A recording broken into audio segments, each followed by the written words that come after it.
నమస్కారం ETV news కు స్వాగతం. ముందుగా ప్రధానాంశాలు. పాక్ ను మోకాళ్ల మీద కూర్చోబెట్టాం, అణుబెదిరింపులకు భారత్ బెదరదన్న మోదీ. 103 అమృత్ భారత్ రైల్వే స్టేషన్ల ప్రారంభం. రాజస్థాన్లో అభివృద్ధి ప్రాజెక్టులకు మోదీ శ్రీకారం. పాక్ కు మద్దతిస్తే ఉగ్రవాదాన్ని ప్రోత్సహించినట్లే, తుర్కియేకు భారత్ బలమైన సందేశం. ఉగ్రవాదంపై పోరులో భారత్కు అండ, మద్దతు ప్రకటించిన యుఏఈ, జపాన్.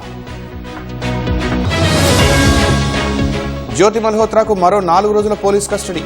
పాక్ కోసం గూఢచర్యం కేసులో మరిన్ని ప్రశ్నలు.